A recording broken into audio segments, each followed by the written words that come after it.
Hi there, Teja. Andrew here once again. Let's jump straight in and start correcting your education essay. So the issue of how children should be taught in schools has grown in importance over the last decade.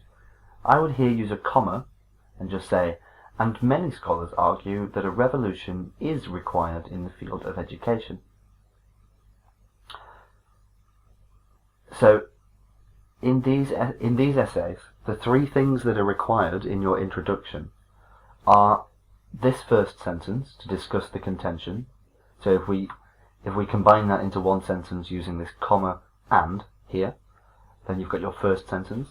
And then the next one should give your opinion and briefly outline the two ideas that you will use in your body. So you believe that traditional education is holding students back,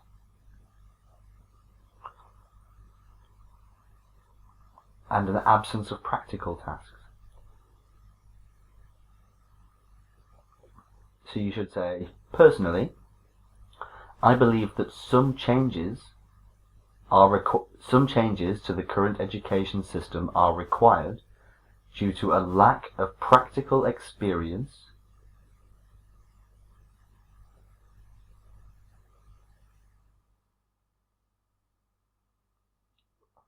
resulting, let's say, a lack of practical experience resulting in a shortage of skills. Then we know exactly what you're about to talk about here. So, firstly, students must be taught subjects through performing experiments related to the theory. So I'm just trying to make it sound a little bit more formal and a little bit more academic. I would always replace need to with must be. If you have need to be, then must be or ought to be would be much more academic. By making them perform could just be changed to by performing experiments. This is due to the fact that children engage more with practical tasks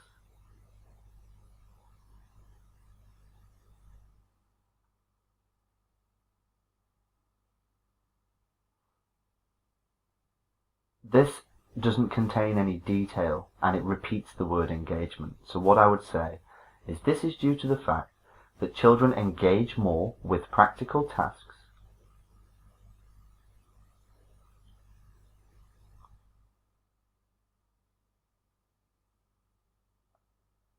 and retain more information as a result.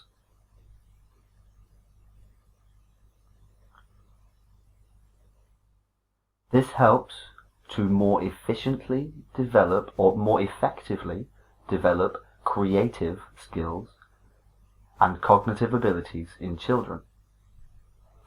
A recent study by Nehru University, let's say,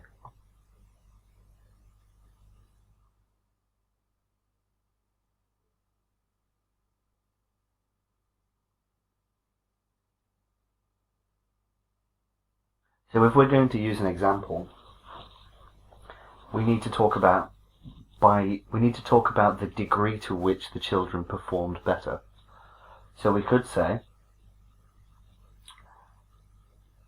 a recent study by Nehru University showed that children who were taught using practical methods performed better in both scientific and sporting tasks. Or we could even say a recent study by Nehru University revealed that 3 out of 4 children who were taught using practical methods performed better in both scientific and sporting tasks than their counterparts. Therefore, it is clear that education which incorporates practical experience helps children to grow more effectively than traditional academic schooling. Let's compare it with what we're referring to. Here I would use furthermore. Furthermore, traditional education is causing more harm than good, as it only involves memorizing things for the sake of passing exams. We pass exams. And to achieve a qualification, because it's not just degrees, is it? It's any kind of qualification. To achieve a qualification with little relevance to the real world. In the past, this may have been sufficient to get a job or to become employed.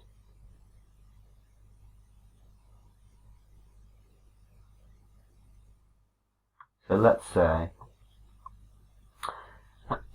in the past, it may have been sufficient, this may have been sufficient to become employed, as skills were often taught on the job.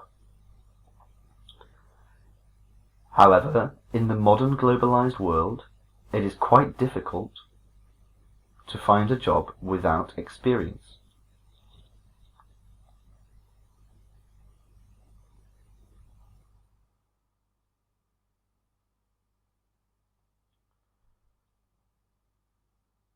This lack of practical teaching has resulted in a skills shortage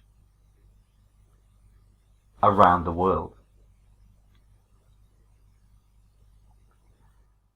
A recent study by the US government showed that 3 out of 4 businesses are facing difficulties finding candidates with the, let's say, requisite skills. Finding candidates with the requisite skills for the job. Consequently, it is evident, or we could just say here, evidently, traditional schooling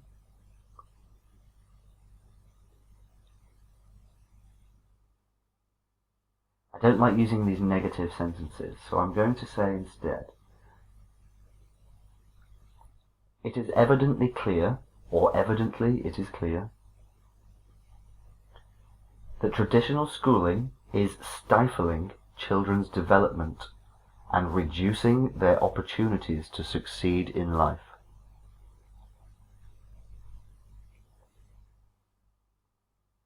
In conclusion, from the above examples and arguments given, teaching students through experience is an alternative method to traditional schooling, which neglects creative skills and certain cognitive abilities, resulting in more harm than good.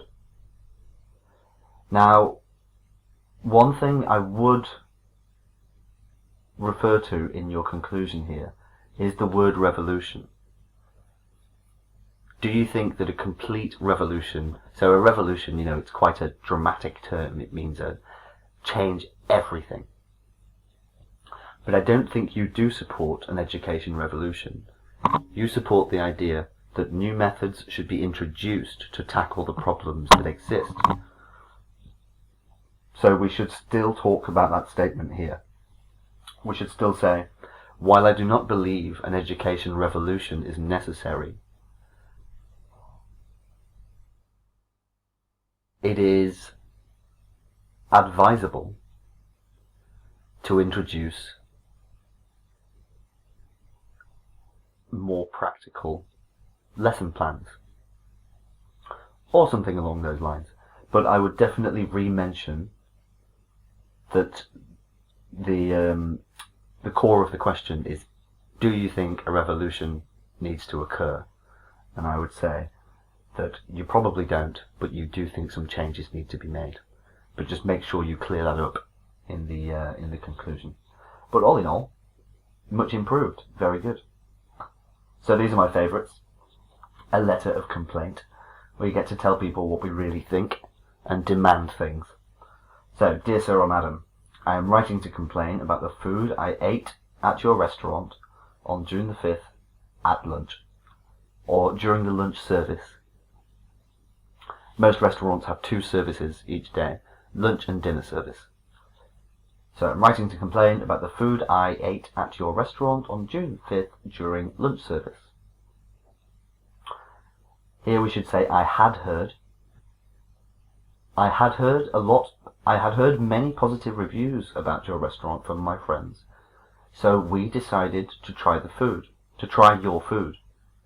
So I had heard many positive reviews about your restaurant from my friends, so we decided to try your food.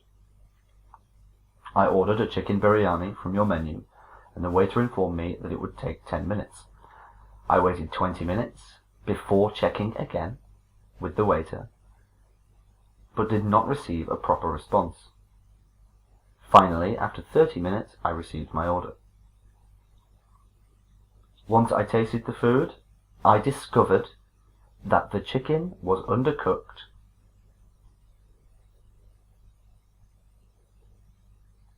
so I informed the waiter and requested that he get me a new plate of food. I would use a full stop here. I would say, he rudely denied my request and told me that it was well cooked without even tasting it. I was forced to eat the food and pay $20 for it. I regret to inform you that your service was far below my expectations. I am therefore disappointed with both the food and service provided by your restaurant and staff. I expect a full refund of my money as soon as possible, and for you to take the appropriate action against your waiter. I hope this letter helps in providing better food and service to your customers. Yours faithfully, Mr. Teja. All good. I think you could probably do with being a little bit less polite in this. Let's make it clear our feelings. I was forced to eat your food. He rudely denied my request. We need to express our feelings a little bit more. But you have a very clear style of writing, as I've said before. I'd never struggle to understand what you put down, and I think that you will do absolutely fine. What I will do, though, is I'll send you over a pack of 3 essays that were corrected by, well, they were analysed in depth by an ex-IELTS examiner. They were analysed with a focus on showing students what is required for a Band 9 response. It's got some really good ideas in there. Also, I'll send you an additional 2 essays for correction for free, just in case you want to continue practicing. So, all the best. I'll speak to you soon. Bye bye for now.